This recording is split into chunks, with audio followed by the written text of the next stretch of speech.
Hello guys! May binili nga akong case dito sa TikTok at ibibigay ko ngayon kay Kyle. Paano ba naman kasi yung cellphone ko nga dati na iPhone 14 Pro sa kanya nga napunta. Pero hindi niya dinadala sa school dahil meron naman siyang ginagamit na Android at kung saan niya talaga dinadala yon pag umaalis kami. Kasi ayaw niya talagang dalhin yung isang phone na binigay ko sa kanya dahil baka daw mamaya kung saan niya mailapag at makalimutan niya. Guys, tatawagin ko nga si Kyle at tatanong natin sa kanya kung ano yung case na ginagamit niya ngayon. Kyle! Oh, Halika dito!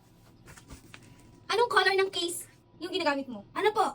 Pink po. So ayun guys, ito pa yung ginagamit niya. Marami akong case kaso nga lang, puro pang girl nga lang yung color. May purple, ganyan, tas pink.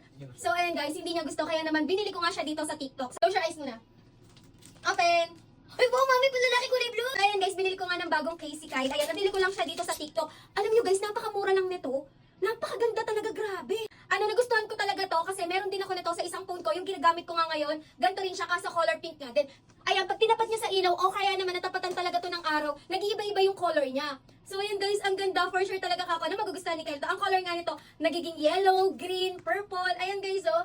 Tapos blue, ang ganda diba? Tapos ang kinagandahan pa talaga dito, safe na safe talaga yung camera lens natin dito. Tingnan nyo naman guys. Try natin sa phone ni Kyle. Open mo yung, alis mo yung case ng phone mo.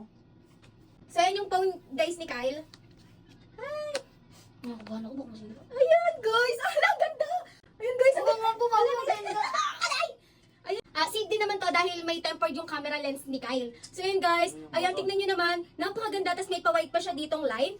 Ang ganda talaga nito, nakakatuwa, makapal siya, hindi madulas. Nagulat ako kasi nakaraan bumili ako nito para sa phone ko. Ang mahal talaga niya, pero ngayon nagulat ako dahil ang baba na lang talaga ng price niya ngayon. Pero quality, ang pinipili ko talagang case maganda. Mura lang, pero quality guys. Tapos, ang mas gusto ko talaga ay yung magiging safe yung phone ko. Kaya naman, alam nyo na guys lahat ng pinapakita ko sa inyong case ng phone, camera lens, lahat ng binibili namin dito sa TikTok, legit talaga yung mga reviews na sinasabi ko sa inyo. Oh, alam nyo na ha, Click the yellow